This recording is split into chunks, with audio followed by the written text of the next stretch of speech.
Good evening, fight fans. It is the Radulich Broadcasting Network alternative commentary for Jake Paul versus Tyron Woodley.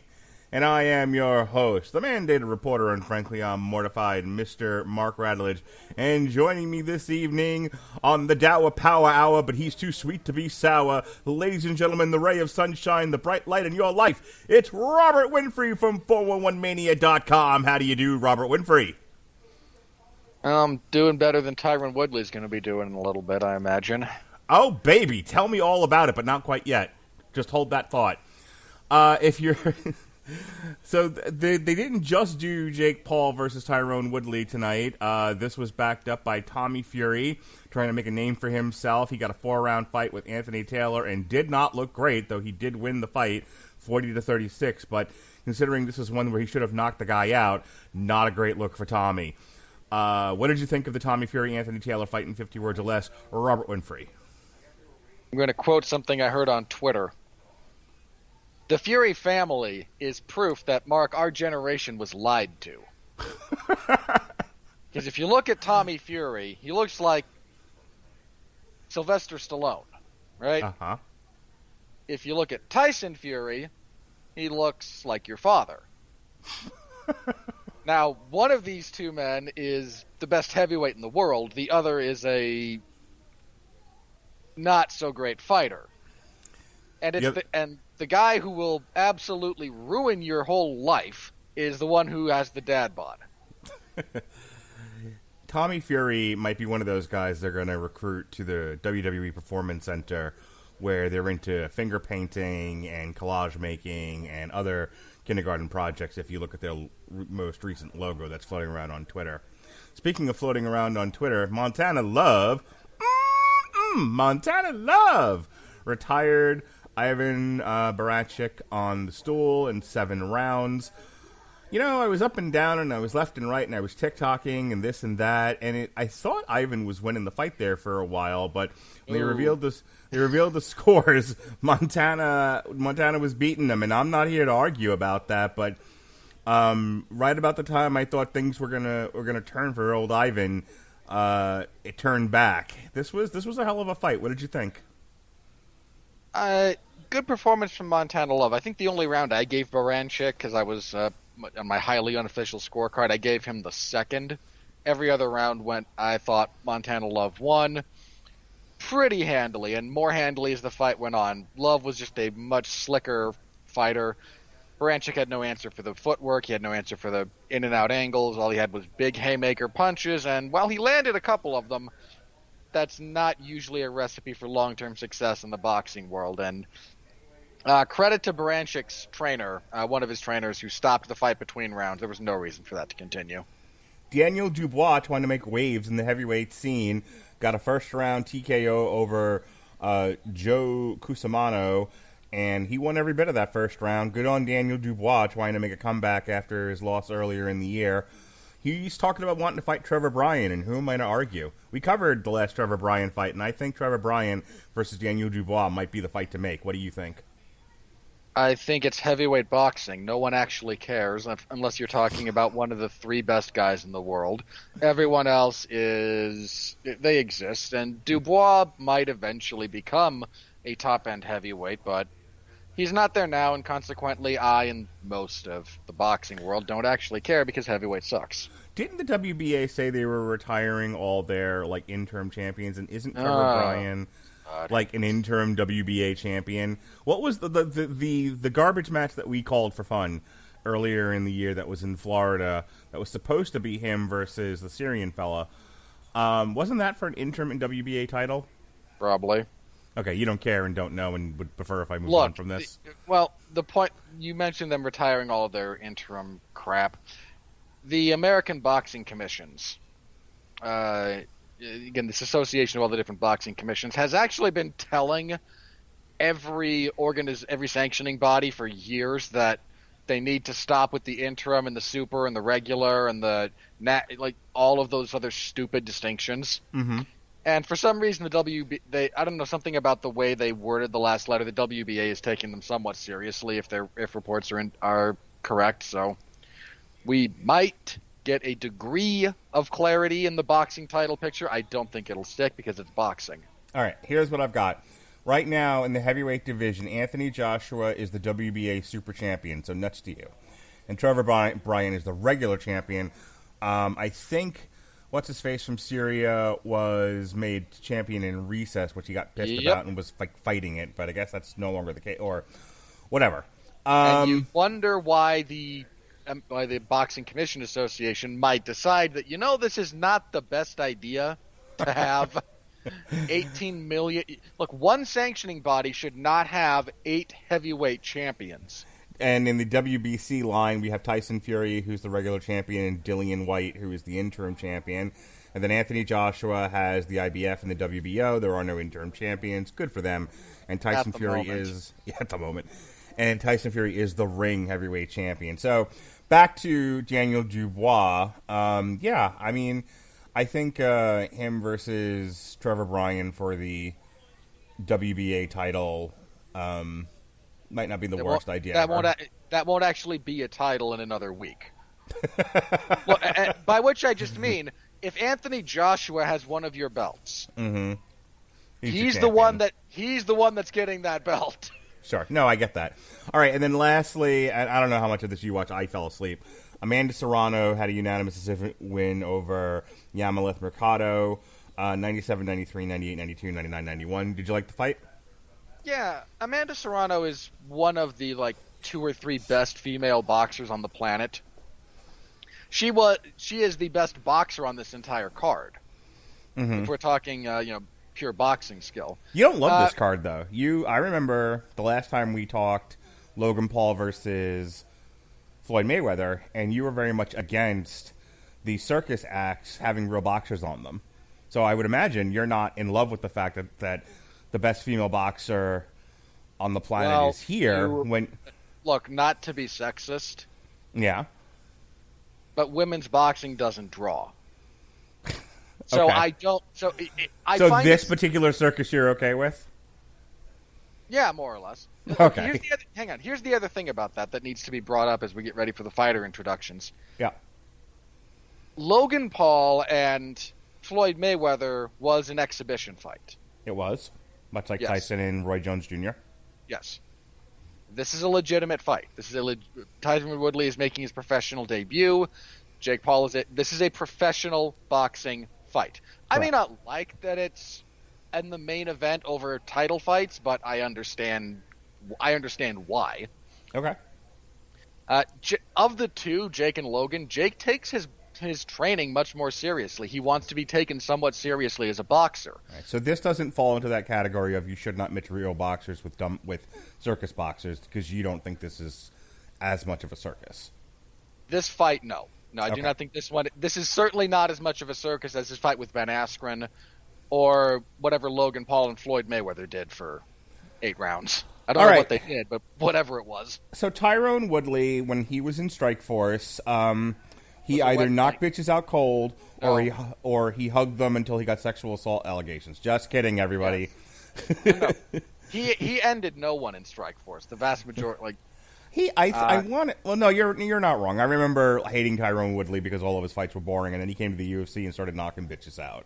He knocked a couple of guys out, then he went back to boring, then he'd get one knockout, then he'd go back to boring for 3 fights, and that was kind of his pattern. Yeah, Tyron Woodley was very inconsistent. Like I said, he either knocked people out within minutes of the first round, or he snuggled with them for 3 to 5 rounds. So he's not going to be able to snuggle with Jake Paul in this one, but he obviously does have power in his form and fists. Here's the thing: boxing is not MMA, and MMA is not boxing, even though they both contain striking. So how do you think Tyron Woodley fares against? I mean, he's still a novice boxer. He's been training and he's got a couple of fights. But I mean, if this were any other person who wasn't like a YouTube star, he would still be trying to rack up, early fights here. He would not be having main event attraction fights. So we're going to say Jake Paul, still a novice boxer. How do you think Tyron Woodley stacks up against Jake Paul? there's a degree to which this fight is impossible to predict. There's too much chaos. There's too much unknown. Tyron Woodley is the superior athlete.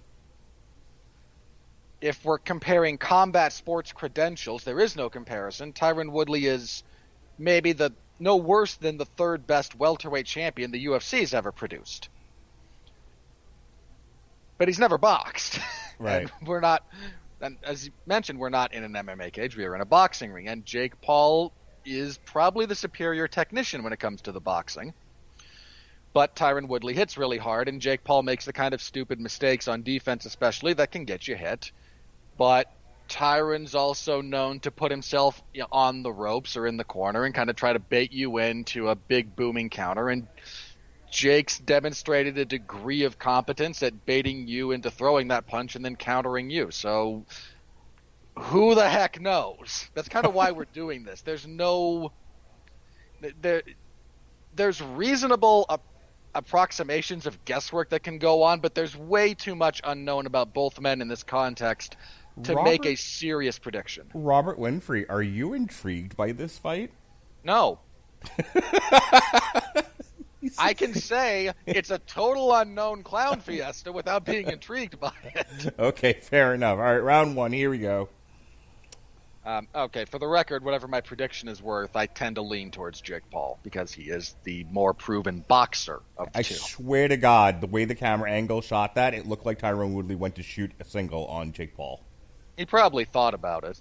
You don't, which is just to say, you don't undo that many years of conditioning that quickly. Be hilarious if he had, though. Oh, if he gets hurt, and decent enough chance he will be hurt at some point, he's probably going to reach. Okay. Well, he just extended and tried to jab to Jake's body, which I did not love. I mean, like he had to extend his legs in a much wider base than I'm comfortable with in this kind of a fight. His stance already, you can see it. He's very wide and he's very low. He's adopting he's kind of trying to get low and base for power punches when he can throw them, but he's also adopted a bit more of his wrestling stance in that respect, in terms of how low he is. That's a very odd choice. If he's not careful, he's going to end up punching Jake Paul right in the dick. Well, I'm not saying I wouldn't take that shot if it were offered. I'm not saying I would either. Put a football in the crotch has a football in the crotch. Football in the groin had a football in the groin. That's true. Yeah, the stances here tell you a whole lot about this fight already. Woodley is defaulting to a very similar stance to his wrestling and MMA days. Jake Paul is using more of a boxing stance because, surprise, surprise, he's been training boxing longer. All right. Jake Paul also not very engaging in this first round. There's no reason to. You got 8 rounds to work, but I'm not suggesting he should. I'm not suggesting he should go full. He should go crazy in there. I'm pointing out that he's been doing a lot of movement. He's not letting himself sit still long enough to take Woodley's power. I think Woodley's mindset going into this is I got to knock this guy and I got to knock this guy out early if I want, because I'm not going to win this one on points. And I think Jake Paul, for his part, is like, this guy hits hard. Let me not stand still and let him do it. Nice little combo from Jake Paul there. Yeah, Paul's doing well. He's moving well. He's scoring and getting out. Like Tyron Woodley, I don't think has hit him clean yet at all. Let me tell you, as far as like casual psychology goes in terms of fans, do you think people came to this event and are watching it on pay-per-view because they thought this was going to be Rock'em Sock'em Robots? I don't know how many people expected, a Rocky fight. Mm-hmm. I imagine the majority of people look, the Paul brothers are ludicrously polarizing individuals. You're either watching this to watch in the hope that Tyron Woodley knocks Jake Paul out cold, if not dead, or you're watching it because you like Jake Paul and you want to see him succeed. Like, there's not really a whole lot of in between here. Apart from me, I got roped into this. You were asked, and you gave an answer. I'm not accepting those answers anymore. Roped into this. You hit me. You came by, hit me over the head with a brick, and I woke up here. I don't know how I got here. Terrific. Speaking of sexual assaults. I think one had to make it weird. Pretty clear first round for Jake Paul, just by the by. I was trying to get there, but then we went into this weird alley, this dark, cold, weird alley. Yeah, clear round for Jake Paul. He made more contact. He got hit less. Tyron Woodley had that one shot in the beginning, and then he had like a uppercut situation towards the end of the round, but that was about it. I wouldn't say Jake Paul definitely had the man's lunch or anything, but Jake Paul showing the superior skill in the first round. And here we go with round 2. And to the shock of no one, Jake Paul, the man who's been training boxing longer, is in fact the better boxer. What a novel concept. So which MMA fighter do you think he'll beat next? I think he'll actually go for a boxer next, unless there's a big falling out between the UFC and someone like Jorge Masvidal. Are they on the verge of breaking up? No. Okay. But UFC breakups have come out of nowhere for less reason. Like, you know how Dana White is. Well, yeah. People go, pay me, and the UFC says put your pants on, and they say pay me, and the UFC says put your pants on, and they say no. Well, no, they say pay me. The UFC says no. It's kind of how that works. I think that, again, Jake wants to be taken seriously as a boxer, and I respect that, and he seems to be putting in the work in that particular respect. This is one of those things. Look, I may not like the guy, and I'm not here to advocate for him, but what the Paul brothers do is difficult. Their success is not accidental. Watch, we're going to end up seeing Jake Paul versus Anthony Joshua before we see Anthony Joshua versus Tyson Fury. That's They're my in the prediction. They're in the wrong weight classes. We might get Jake Paul and Tommy Fury. So this second round here, Jake Paul doing more more moving. Tyron Woodley not throwing a lot of punches. Yeah, he's falling into the bad habit that dogged him throughout his decline and ultimately his exit from the UFC. If you watch his last series, for the record, Tyron Woodley has lost like 20 consecutive rounds of MMA action. Because he lost every round when he lost the title to Kamaru Usman. That was 5 rounds. He lost every round against Gilbert Burns. That was 5 rounds. He lost every round against Colby Covington before busting his rib. Dislocating, technically, was where the bone and the cartilage meet. Rib injury in the 5th. Had lost every round before that. And then was finished by Vicente Luque in the first round, in a round he was also losing, to kind of usher in his exit from the UFC. So we're talking about 16, 17 rounds that he's lost consecutively. He's a little bit shot. Yeah. Now, he still has power, and to his credit, when he fought Luque in that fight, he came out and he tried to go out on his shield. Man, he actually made that a fight. He just chose the absolute wrong guy to try and do it against. Well, here's the thing: Jake Paul's not throwing a lot of punches either. But Tyron Woodley, but Tyron Woodley, all he's doing is he's not even moving all that much. He's sort of following Jake around, and he's covering up and following Jake and covering up, and Jake's like not throwing anything. Well, Jake's throwing enough to win the round, which is fine and dandy. That is how you win fights. You win one more round than the other guy. You win by one more point than the other guy. You win the fight. Here's the thing: if I throw no punches and you throw one, you've won that round. Yes, and that is the point that I'm trying to make. Is Jake did not throw a lot. Jake threw very little, and certainly not enough to warrant that kind of timid defense from Tyron Woodley. But as you're saying, he's probably, we'll call it anxious about getting too aggressive if he's lost that many rounds in a row. Well, this is also one of the signs of a fighter who is about done. Mm-hmm. When they stop throwing. Now, if we look at, again, Woodley's last handful of fights in the UFC, he could be forgiven for not having a lot of output against Kamaru Usman. He was backed into the fence. He was clinched. He was controlled. He was beaten up. Okay, fair enough. Gilbert Burns, kind of the same thing, but still troubling. Colby Covington got out.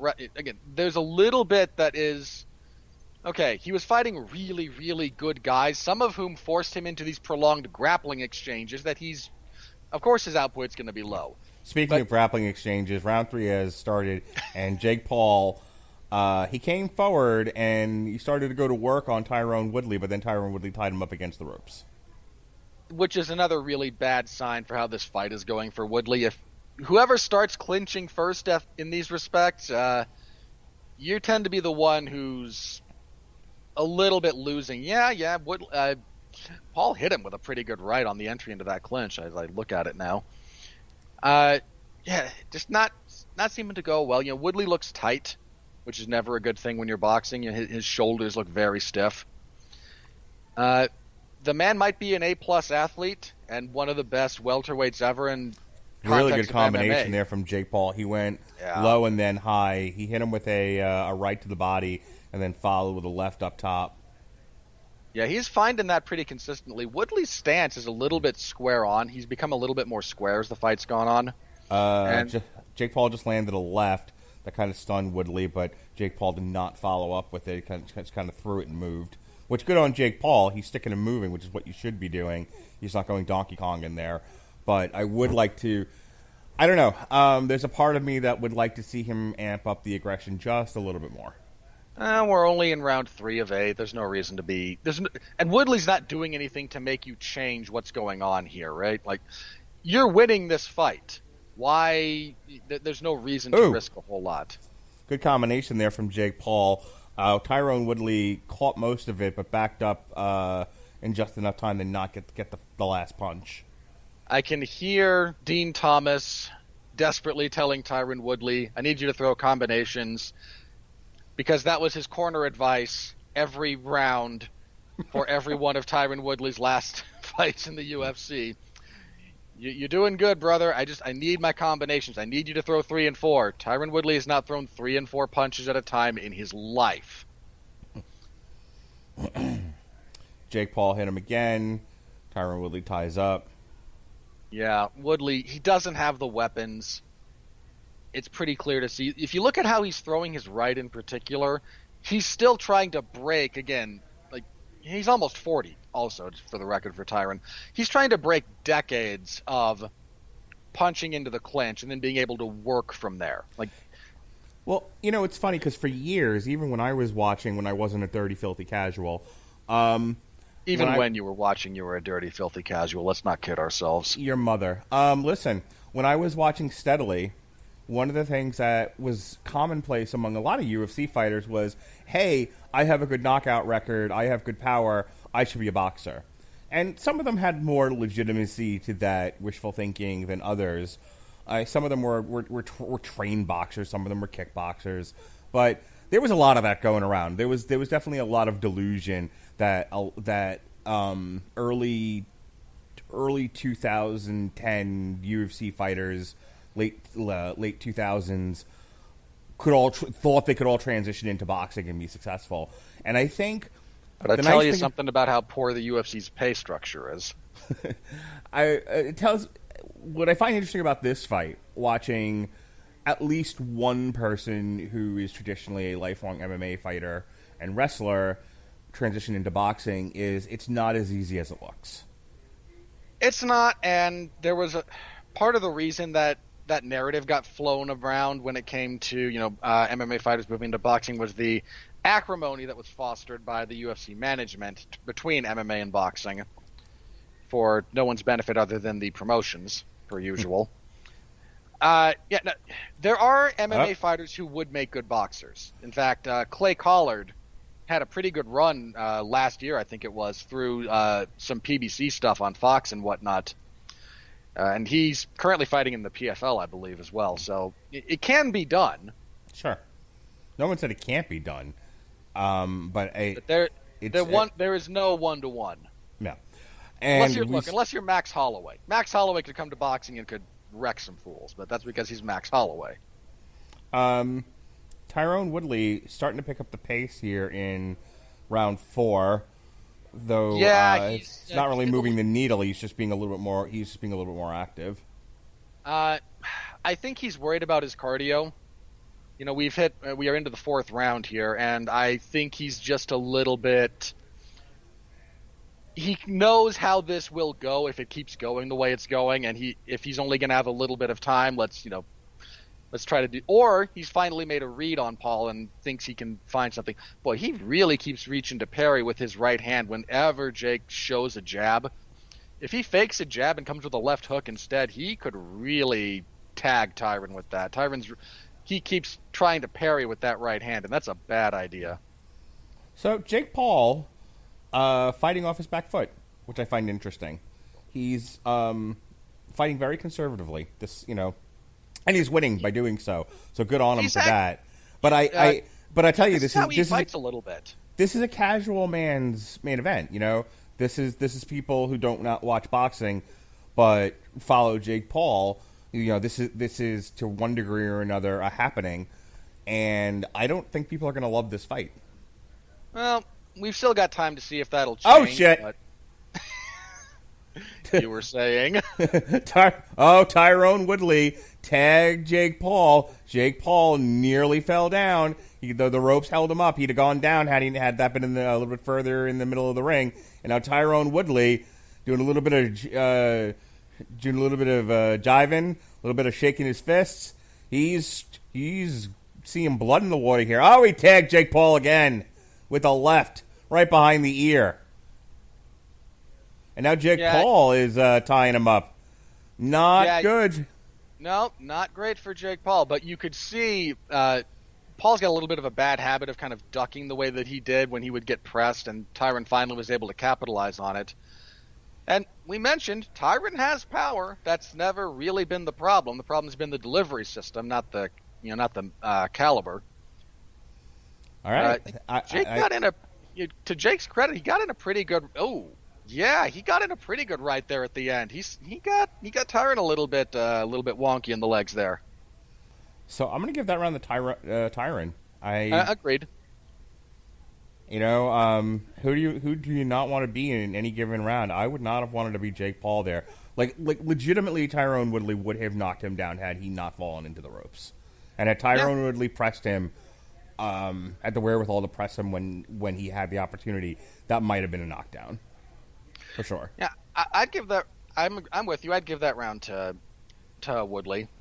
Kudos to Jake for standing up to the punch. We've got a little bit of a fight now. We'll see what happens. So that replay where he got tagged and fell into the ropes, I don't love what he did there. He was all out of balance. That's part of the reason why he got hit. He's pretty. As mentioned, both of these gentlemen are still kind of novice boxers. So he's doing some things here that are wrong, and just finally kind of got made to pay for it. All right, Tyron Woodley starts off. We also see Woodley with... Now, that's kind of the only punch he has. Big uppercut there from Woodley. It's a response to Jake Paul throwing a combination. Now Jake Paul's doing one to the body and move, one to the body and move. If you're still a little bit wonky, that's a good strategy. All right, he comes across. This time Tyron Woodley ties him up. Yeah, I genuinely worry for Woodley's cardio. The pace for this fight has been pretty low, but boxing pacing is very different from MMA pacing. And if you want an example of that, one of the better conditioned athletes in one of the better conditioned divisions, TJ Dillashaw, had done some boxing sparring with Vasily Lomachenko. And TJ, who's fought 5 rounds multiple times with nary a hint of gassing, no jokes about EPO, please, was tired because the pacing that you fight at and the rest structure is very, very different. So as we are in the middle of round 5 here, Steve Farhood agrees with our scoring. First 3 rounds went to Jake. Last round went to Tyron. Nice little left from Jake. Woodley does lunge a bit when he tries to strike, and that is dangerous. We've now reached the point where whatever rudimentary technique both gentlemen have is kind of out the window. They've fought long enough that even professionals have a little bit of degradation of their skill set by this point. Well, it's funny you mentioned that because we're also at a point now where Jake Paul is not only starting to lose some of his technique, he is off balance constantly. Yeah, his legs aren't great. He would be better served to go forward a little bit. If he's not properly conditioned to do this much movement, then going forward will save your legs just a bit. Yeah, he doesn't want to get hit again is the problem. That is, in fact, part of the problem. He's got a good left hook, though. Tyron Woodley got a little bit mad there and tried to trash talk him. But that left hook from Jake landed. Now you see Tyron Woodley really trying to walk. You can tell that Tyron's not with it either, because look at what he stopped doing, right? Yeah. He was really pressing the action and was really kind of trying to get things. He got hit once, and he's still coming forward, but look what he stopped doing. He stopped throwing. He stopped making an issue out of it. That's one of the ways you can tell that someone didn't like what they just got. Yeah. But I'll tell you, I mean, you're talking about what Tyron Woodley ain't got. Tyron Woodley, I think, won that round. Right. I'm not sure I agree with you there. He showed, for me, maybe I'm wrong. Wouldn't be the first time, won't be the last. But it looked like Tyron Woodley scored more hits. He was more aggressive. I think maybe the one or two punches that Jake Paul landed might have been harder punches, but overall, he got hit more than he hit. Big uppercut there from Tyron Woodley. Yeah, he's got a good read on that punch. I'm not going to disagree with you too much about that last round. I'm just saying I'm not sure I agree with you is all. In the replay here, they are showing all Tyron Woodley highlights. Of course they are. Well, no. Showtime signed Jake Paul. Showtime has no reason to highlight Tyron Woodley unless there was something to highlight.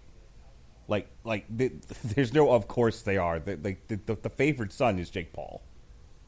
Yeah, that's one way to look at it. I'm not sure I agree with that, but I'm just saying I'm not sure I agree with that. Look, I'm not disagree. If you gave that round to Tyron Woodley, I'm not disagreeing with you wholeheartedly. I'm just not sure I agree. There is space between those 2 points. Okay. Moving into round 6, and they are already tied up and hugging it out on the ropes. We're going to get a lot more of that as this goes on. Tyron feels more comfortable there, and as you get more tired, well, it's easier and easier to fall into clinches. Well, but Steve Tyron disagrees with me. He gave that one to Jake Paul. Like I said, I don't completely disagree with giving that one to Woodley. That's not a hill I'm gonna die on. Okay. But I think there is a case to be made for. I mean, here's the other thing about boxing scoring in particular. Forward motion means almost nothing. Okay.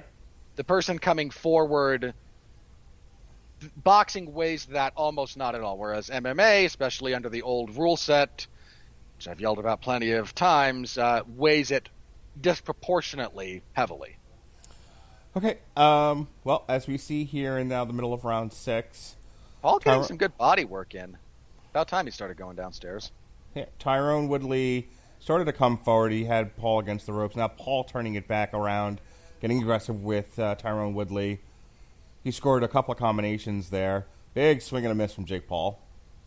Yeah, both these guys are going to start missing bigger. Another thing that happens once your conditioning starts to fall apart, you don't just miss, you miss bigger and bigger and bigger. You start winding up more and more and more because it feels better. You might have a better chance of ending the fight, and it is technically more efficient to wind up a punch. Jake Paul still circling. Tyron Woodley not able to cut the ring off. Yeah, whenever Woodley gets hit good, like whenever he really feels it, he drops his hands and he does the "come on, son" thing. It's a dead giveaway to anyone who's watched this kind of stuff long enough. Like, he does that to dissuade Paul from continuing the onslaught. But Jake Paul continues to, again, for a professional in his 4th fight, he doesn't look half bad.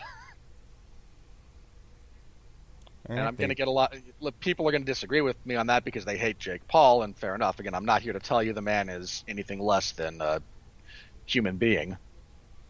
But he's making this work, and Woodley, Woodley's hands are dropping. He's taking longer breaks. Woodley is keeps walking into Jake Paul's left. Yeah, keeps walking into the left because he keeps dropping his right, trying to parry a low punch. And that is what is allowing that left to get home. All right, so at the end of that round, Tyron Woodley tried to get aggressive, did not work out tremendously well, and then he lifted his leg like he injured himself, kind of did like a little jig motion. So we'll see what happens here. So far, so good. We're in Jake Paul's corner, and they're, I'm sure, telling him, for God's sakes, keep your hands up. At this point, okay, no, he was not doing a jig like he'd been hurt. He was feigning a Superman punch. Okay, gotcha. Look, Jake Paul's up by any reasonable score. I think even by yours, which I don't think is unreasonable, just to be clear. No, that last round went to Jake Paul, for sure. At worst, he's 4-2 going into the 7th. By my unofficial scorecard, he's 5-1. He'd be 5-1. So Tyron needs a finish at this point, which is a position he's been in many times in his career after performances just like this. And if history is any indicator, it's going to continue going like this because that's just where Tyron is at this point in his career. All right, to begin round 7, Tyron grabs Jake Paul and shoves him into the corner. Yeah, not a good sign. Once your technique's gone, once your conditioning's gone, you start trying to shove. No, I'm the man. I'm the bigger guy. I can shove you. And he's not the bigger man. That's part of the problem here. They're contesting this at 190 pounds, and Tyron Woodley. That's about what he walks around at, but there's a reason your fight weight isn't your walk around weight, and that's not just because you want to cut down 20 pounds of body weight or anything. Sometimes it's just getting your body into optimal condition will shed some extra weight naturally.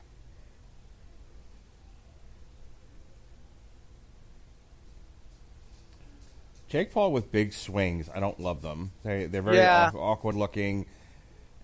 They're not quite that windmill punch that Roy Nelson used to throw, but you're not supposed to come from a wingspan of 5 feet away and throw wide. Now, to his credit, he, like you mentioned, he's not gone completely off the deep end with his technique. It's still, anytime your technique is put under pressure like this, it always degrades. Always, always, always. It's one of the reasons when you train everything so tight, everything so specific, because once you get into the chaos of combat, it loosens up. So if you train loose and then get into the chaos, it gets even wilder. Not to make fun of a former heavyweight champion. So the fact that he's maintaining as much discipline as he currently has is somewhat impressive. Jake's had to kind of do all the maturation that most fighters do where no one sees it in the very public eye. Most professional fighters, whether they're having their 3rd or 4th fight, unless you come from a really, really extensive amateur background and get some immediate notoriety, you're fighting in front of nobody. Where you're probably not even being recorded unless your coach is doing it. And that's where you work out this kind of stuff. He's doing it in the main event of a Showtime pay-per-view, making a lot of money because he's here to make money. Tyron Woodley, chased him around for a little bit and then just threw himself on Jake Paul. It looked raggedy. Yeah, Tyron's pretty much done. I mean, I don't think he's about to be finished. I don't think his corner should stop it. I'm not saying any of those things. But you look at where he is now, you look at how he's performing, that's kind of why he did. Jake Paul hit a pretty decent left to the liver there. Yeah, he's just done. He's going to see the fight out, but he's only got one round left. Yeah, he'll go the distance in all probability, but he's done. The fight is out of that man at this point. He just doesn't. Good grief! At the end of the 7th, there was a really nice right hand from Paul. That's what precipitated Tyron forcing that clinch. Was he got clipped pretty hard. So you think Tyron Woodley retires after this? He's done with combat sports? He hasn't retired from MMA. He was cut by the UFC. But he is still, I guess, somewhat open to competing in that particular avenue. He took this one because by Woodley's admission, and this has been largely confirmed by people who actually matter, not Dana White trying to spin things, this is the single biggest payday of Tyron Woodley's entire combat sports career. Right. Which I have no problem believing. I don't care that the man was a champion with, a significant number of title defenses. And knowing what I know about the UFC's pay structure, I have no doubt this is paying him more than any one fight that he ever had in the UFC. Of course, and that goes without saying. It was more of, like, you've got the big payday. This is it. This is probably the best. At this stage of your career, this is the best payday you're going to get in your career. I mean, do you just walk away and go do something else, or do you try to get signed by Bellator? I don't know. That's going to depend on how he feels after this. I mean, he's always got his rap album. I can't even finish that sentence. Have I shown you the wonderful clip that is him acting? Yes. From like ages ago, though. No, not that long. You know, the time when he, him versus the raccoon? Yeah. Oh, God. Yeah. I mean, he's tried to do other stuff, and God bless him. He's tried to do the music thing, and everyone kind of lampooned that because it was pretty bad.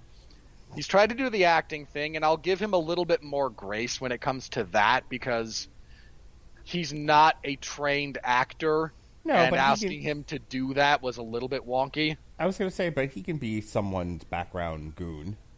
He's fine. I mean, he's about the same height as Tom Cruise. I mean, maybe he's Tom Cruise's background goon. Yeah. You know the fight is, like, done when we're not talking about the fight anymore, by the way. Yeah, they're doing the same thing they've been doing. At this point, there's kind of a gentleman's agreement that I won't really try to knock you out, you don't really try to knock me out, and we'll just kind of let this go the distance without either of us getting face planted. And if you're Tyron Woodley in this case, that's actually a decent enough bet because you've lost every round except one.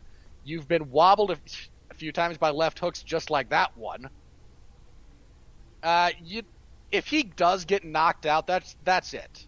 Like, that would be the end. If he goes the distance even in a loss, I mean, he's almost 40. He's clearly on the downside. He just barely started boxing. Like, there's ways you can spin that a little bit. If you get finished, there's no coming back from that.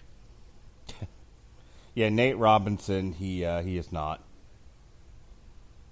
You know, he's not even Ben Askren, who was, over 40 and had a hip replacement.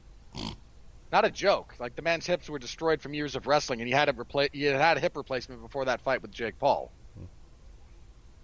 And God bless him for getting a big payday out of it, but like that wasn't a competitive fight.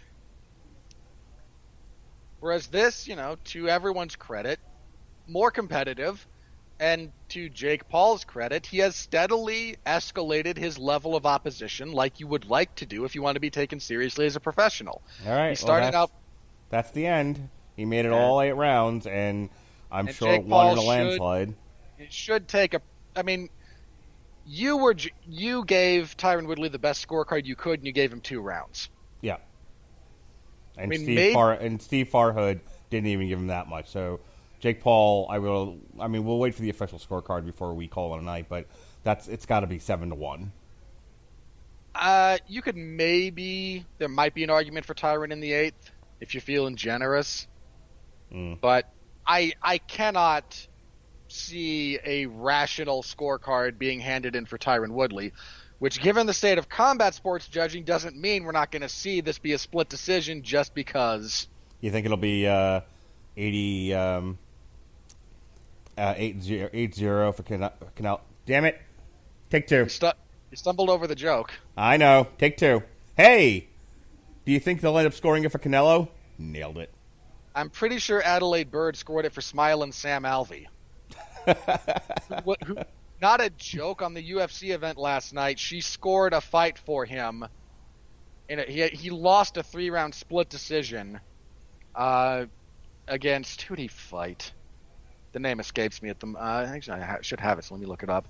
So on the show stats here, it looks like Jake Paul landed more jabs, percentage-wise, more power shots, and the total punches were greater for Jake Paul than they were for Woodley. If show stats are anything to be believed and are worth a value to anything, that tells the tale right there. Yeah, having watched the fight, I can't see how you would score this for Woodley. Again, God bless Tyron Woodley for getting a good paycheck out of this. And he didn't embarrass himself. No. We have a few other people doing I'm looking now through Twitter. Mm-hmm. So a few people have it 5-3, which Really? again, a few. If you're as generous to Tyron as you can, I can see that. But again, that's if you give. So I think if you do what you did, give him the whatever it was, second and fifth. Forgive me, or second and fourth. I forget which two. But if you give him the eighth as well, just kind of on a lark because the eighth was a big nothing round. Point being, there's no way he won. There's no way Tyron Woodley won. But like I said, 5-3 for Jake Paul is the most generous scorecard you can get into favor of Tyron Woodley. I would like to compliment the Showtime production team. They ran a nice little show tonight. They managed to keep the camera just still enough to capture the action. And I would They didn't cut with every punch? No, and that's where I was going with this. I would like for the WWE production team to take a note that we're not all on cocaine. Please stop cutting that way. Yeah, but Kevin Dunn. Indeed. Bucky Beavertooth, mother. Okay, Jim. That's never not going to be funny to me because it actually gets the guy's goat. All right, Jimmy Lennon's in the ring with some beautiful bouncing TikTok babes. The classy Jimmy Lennon Jr. That poor man. I say that because you can see his soul dying as he's been going on through this show. What has become of my sport? I wish to be taken. Yeah, I mean, look, he'll still cash the check at the end of the night, but. Oh, sure, they all will. But he's been around boxing as long as that guy has. Like you do stuff like this, and you just you can see the soul dying. So, who jumps in the ring to challenge Jake Paul right now? Because where that's where this is going. If Tommy Fury doesn't, which would kind of be my assumption. Mm-hmm. Again, they had him on this card for a reason in that particular position. They both fight around the same weight. They're both relatively inexperienced. They're both known for things other than boxing. For those of you who don't know, Tommy Fury was a fairly big deal when he was part of, Temptation Island? Something like that in the UK. One of those stupid reality romance shows. So we might go that direction, and it would continue the logical escalation of him going from beating up old, slightly washed MMA, beating a YouTuber, an NBA star, an old, washed MMA fighter, slightly less old, slightly less washed MMA fighter to a legitimate boxer. I mean, and I say that at the same time, if you're trying to manage a young fighter's career, this is not the worst way to go about it.